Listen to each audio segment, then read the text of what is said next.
अचानक एक काली बिना नंबर की गाड़ी आकर रुकती है। तो धुंधले चेहरे गाड़ी से उतरते हैं। वो भारी आवाज के साथ गाड़ी की डिक्की खोलते हैं और घसीटते हुए एक बड़ा काले रंग का लकड़ी का ताबूत बाहर निकालते हैं। वो उसे शमशान के बीचों बीच छोड़ते हैं और तेजी से गाड़ी भगाकर गायब हो जाते हैं। सुबह का वक्त है। शमशान के बाहर पूरे गांव की भीड़ जमा है।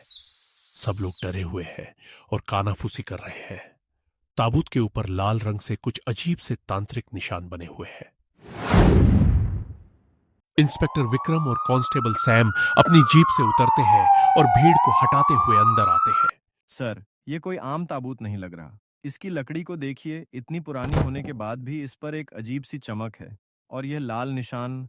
यह कोई पेंट नहीं है सैम, यह सूखा हुआ खून है।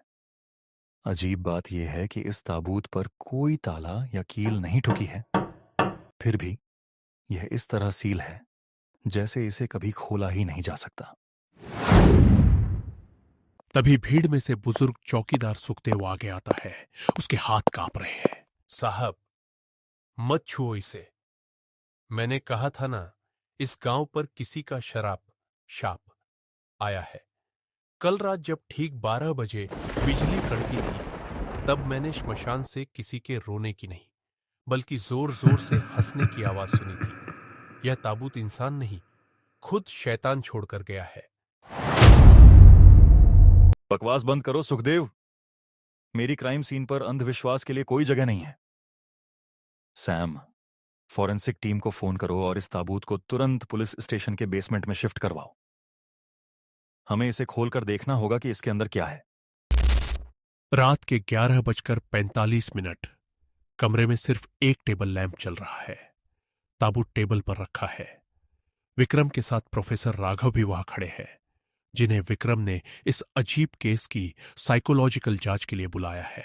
विक्रम, तुम इसे एक मामूली मर्डर केस समझ रहे हो, लेकिन मेरा दिमाग कुछ और कह रहा है। इन निशानों की ज्योमेट्री को देखो। यह किसी पागल दिमाग की कलाकारी है। जो कोई भी कातिल है, वो इंसानी दिमाग से खेलना अच्छी तरह जानता है। दिमाग से खेलना? आपका क्या मतलब है प्रोफेसर? इंसान का सबसे बड़ा दुश्मन कोई भूत या शैतान नहीं, बल्कि उसका अपना डर होता है।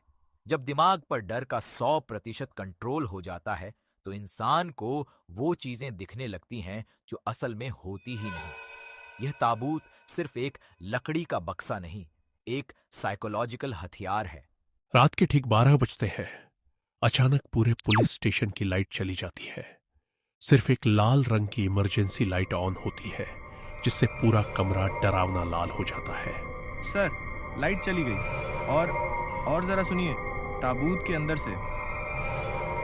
ताबूत के अंदर से भारी थड़ थड़ की आवाज आने लगती है। ऐसा लग रहा है जैसे कोई अंदर बंद है और नाखूनों से लकड़ी को बुरी तरह खुरच रहा है। सैम, टॉर्च जलाओ। प्रोफेसर, पीछे हटिए। अचानक एक जोरदार धमाके के साथ ताबूत का ढक्कन अपने आप खुल जाता है, लेकिन अंदर कोई लाश नहीं है।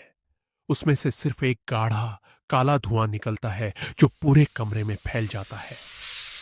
धुएं के बीच सैम की आंखें फटी की फटी रह जाती हैं। उसे सामने अपनी मरी हुई दादी खड़ी दिखाई देती है, जिसके हाथ में एक धारदार चाकू है और उसकी आंखें पूरी तरह से सफेद है। नहीं, दूर रहो मुझसे। आप तो 2 साल पहले मर चुकी थी। सर, बचाइए मुझे, ये मुझे मार डालेगी। सैम, होश में आओ। वहां कोई नहीं है। सामने देखो, ताबूत पूरा खाली है। तभी विक्रम को भी चक्कर आने लगते हैं। उसे महसूस होता है कि फर्श अचानक पानी बन गया है और ताबूत के अंदर से कई काले हाथ निकलकर उसके पैर पकड़ रहे हैं और उसे अंदर खींच रहे हैं। नहीं, ये सच नहीं है। मैं एक पुलिस अफसर हूं। मैं अपने डर के आगे नहीं झुक सकता। विक्रम, खुद पर काबू रखो। ये कोई भूत नहीं है।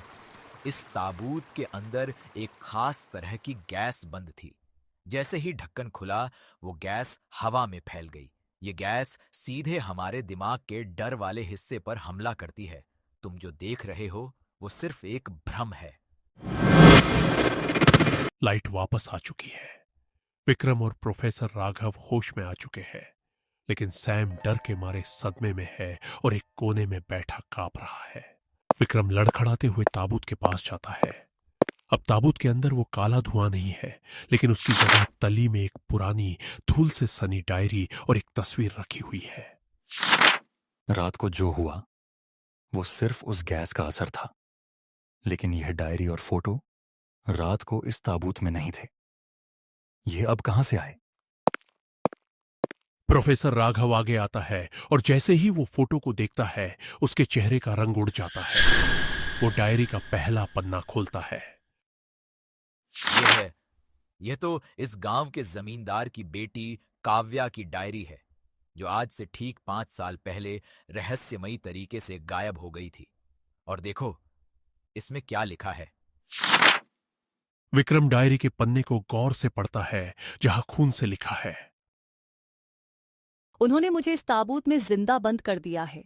वो कोई भूत नहीं है, वो मेरे अपने हैं। अगर कोई मुझे ढूंढने आए तो याद रखना, कातिल श्मशान में नहीं, तुम्हारे बहुत पास है। प्रोफेसर, इस डायरी के आखिरी पन्ने पर काव्या की फोटो के ठीक नीचे आपका नाम और आपका पुराना पता क्यों लिखा हुआ है? प्रोफेसर राघव के चेहरे पर एक ठंडी डरावनी मुस्कान आ जाती है। कमरे में सन्नाटा छा जाता है।